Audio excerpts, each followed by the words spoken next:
Humble yourselves in the presence of the Lord, and He will exalt you. James chapter 4 verse 10. Hello, what's up Philippines? Kumusta kayong lahat mga ka-TH?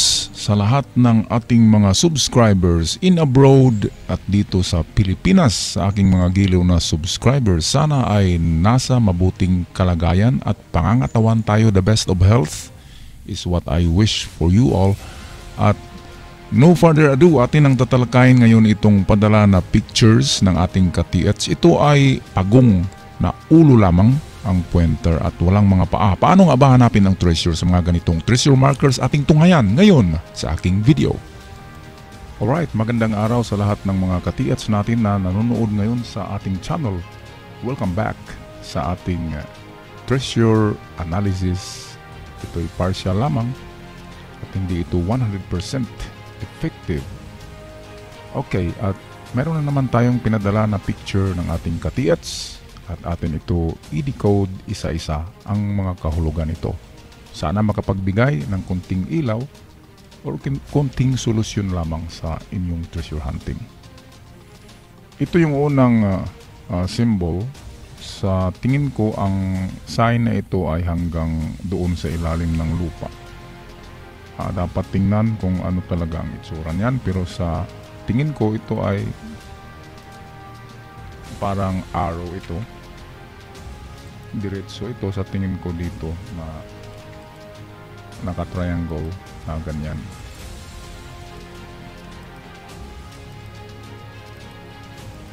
At kung napansin nyo guys, meron siyang dot sa gitna niya, meaning yan ay treasure marker ng treasure down below. At hindi lang yan, meron pang mga karakter dito sa itaas na medyo nabura na. Ito ay parang C na nagaganyan na may dot. Ito naman ay parang itong modified Ken symbol. At dito ay mayroong line. Okay, kung hindi man ako nagkamali. Pero ang pinakaklaro dito sa lahat ay itong nasa baba at itong letter C na may dot, at saka itong tinatawag ko ito na pointer for downward treasures. Ito ay nagsimbolo na rin ng gold kasi nagaganyan yan, parang bubong. Pag ganyan lang ang makita nyo guys, yan ay simbolo ng gold. Minsan nagaganyan yan. At ang kumpletong itsura niyan ay yung simbolo ng kin, which is gaganyan siya.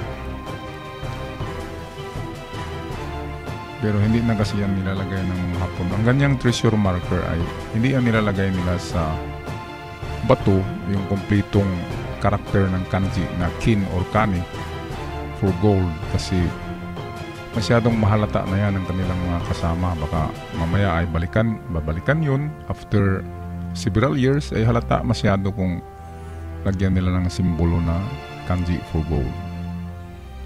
Okay, so ito ay treasure down under. So dito yan guys sa baba.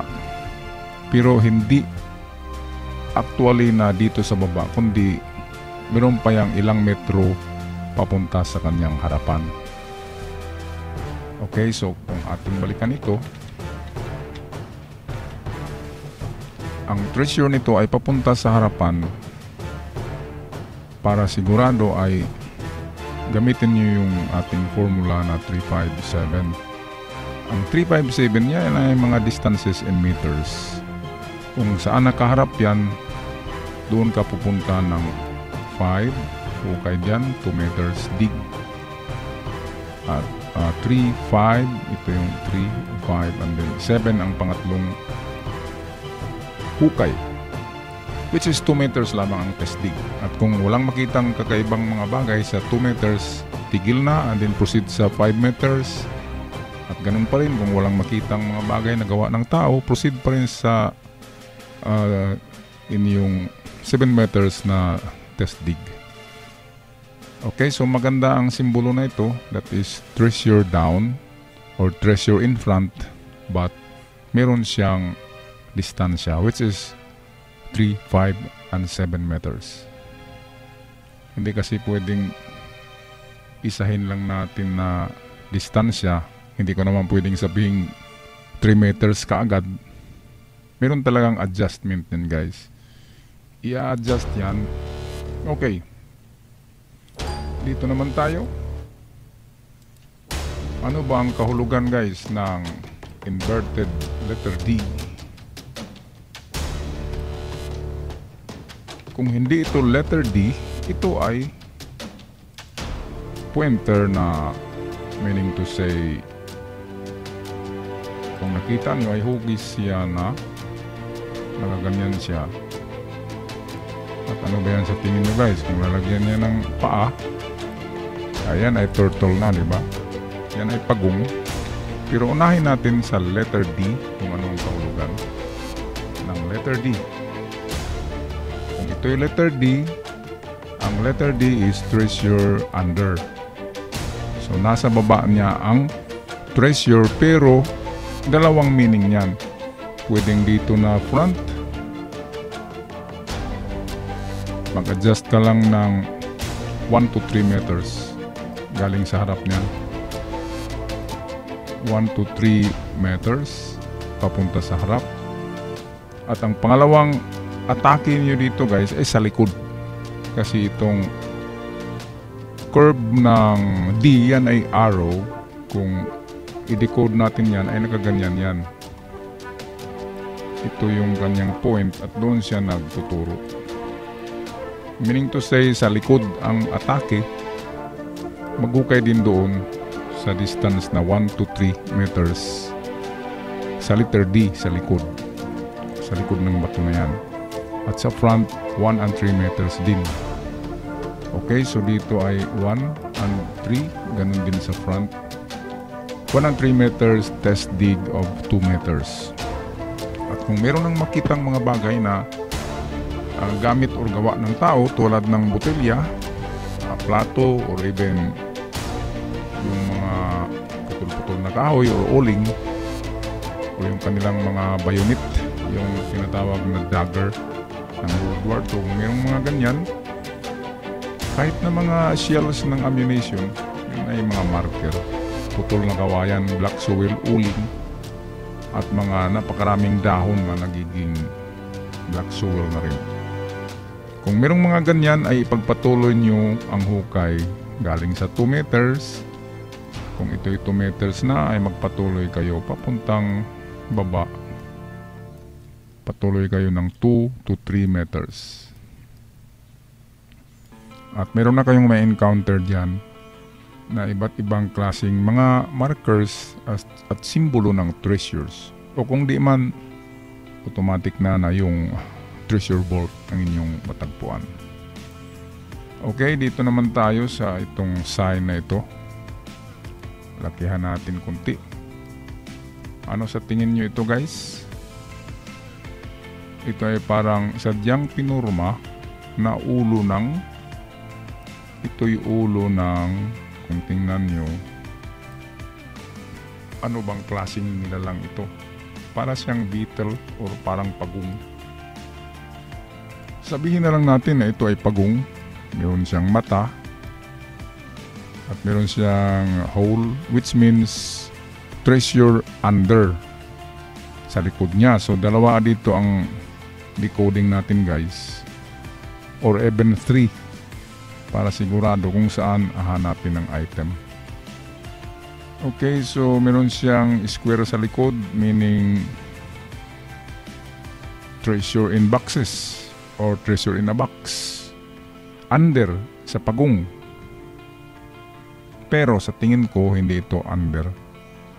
Kasi meron siyang mata. Kung wala ito ulo, kung walang ulo ang pagong, walang paa, meaning treasure under talaga yan. Pero meron pa siyang ulo na natira at mata. Yan ay mga pointer, yung ulo at mata. Ngayon, guys, dahil wala siyang mga paa, meaning to say ay malapit na ang item, hindi na kailangan maglakad pa, napakalapit na lang sa kanya. Okay, so tingnan muna natin ang direksyon ng kanyang ulo papunta doon. Yan ang unang option. Hatiin sa gitna ito guys.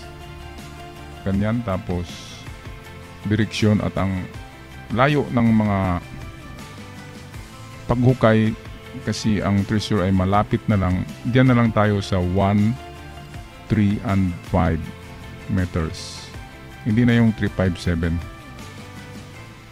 Para yun sa mga medyo malayo. Ito ay malapit na lamang kasi wala ng paa ang turtle. Okay, so 1 and 3, 5 meters. Hukay sa 1 meter dito sa unahan, and then kung wala, hukay na naman sa 3 meters. 2 meters test dig lang sa bawat hukay. 2 meters lang ang lalim. Huwag na masyadong magpadala sa alab ng mga damdamin at imahinasyon. Kasi sa nakita ko sa ating mga novice treasure hunter sa bundok, ang lalim na ng kanilang mga hukay. Kahit walang nakikitang mga marker sa ilalim ng hukay, ay patuloy pa rin sila hanggang 7 meters na. Meron ng tubig. Malalim na yun, 7 meters. Kaya ang kinalabasan ay siyempre wala. Kasi hindi talaga natamaan. 2 meters lang palagi. Sa 2 meters meron ka nang makitang mga bagay kung meron man silang ibinaon. Okay, so ang unang punteriya natin guys ay yung hatiin itong katawan papunta dito. Ang turo, yung ilong niya ang pointer nyo kung saan man niya nakaturo. Doon maghukay ng 1 meters. Kung wala, proceed sa 3, at kung wala, proceed sa 5 meters. So 3 hukay sa harapan niya. Ngayon, ang pangalawang pag-locate ng item ay gamitin natin ang kanyang mata. Ito guys, kung saan siya nakatingin. Sigurado ako na sa kabila nito ay wala itong mata. Dito lang sa kanan. So tingnan nyo mabuti kung saan siya mismo nakapunterya. Okay? So dyan yan. Ganun din ang mga distansya. Kasi malapit lang ang treasure. Sa kanya, sabi dito sa likod ay treasure under. Pero ang literal na meaning ng treasure under, I mean that is a literal meaning of treasure na under. Pero hindi yan talaga under. Meron pa yung distansya na malapit lang 1 meter, 3 meters, or 5 meters. So, papuntang kanan tayo. Dito sa, kung ito man ay south, papunta tayong baba. So 1 meter dito guys, hukay. For 2 meters, test dig. Kung wala, ay punta tayo sa 3 meters. At kung wala pa rin, dito tayo sa 5. So 3 test dig sa kanyang ilong dito na 135 meters, at 3 rin dito sa kanyang mata, 135. At para hindi kayo mag-aksaya ng itong energy, ay gawin na lamang na isang hukay na paublong or pahaba ang isang hukay, ganun dito sa front niya. Parang gumagawa lang ng kanal, ganyan. Pero 2 meters test dig, ang lalim ay 2 meters palagi. Okay ba guys? So hindi ko alam ang posisyon ng mga bato na ito kasi ay walang pinadala na sketch. Dapat kasi guys, kung magpadala kayo ay meron kayong sketch or yung sketch map ng distansya ng mga bato, meron kayong measurement, ano ang layo at direction of course, kung yan ba ay north, east or west na posisyon. So sa tingin ko, kung ito'y naka-triangle ito lahat guys, yung kanina, yung ito na sign, yung letter D, at yung isa dito, ito, kung lahat ito ay naka-triangle sila sa ganito, at lalo na kung itong mata na ito ay nakatingin dito sa letter D, So meaning to say, ang treasure ay nasa letter D. At doon nyo gamitin yung ating 1357 distances. Pero kung ang mata ng itong pagong ay nakatingin dito guys sa itong, kung nakatingin dito sa kin sign or kanji ng kin, kung dito siya nakatingin, meaning dito talaga ang item sa itong simbolo na ito. Kaya ang susi dito sa lahat guys ay itong pagong, kung saan ito nakatingin or ang kanyang tinuturo ng ilong. Kung ang tinuturo ng ilong ay isa sa bato doon sa dalawa, or ang tinuturo ng mata, ang tinitingnan ay isa sa bato doon sa dalawa na marker, itong D saka yung kin,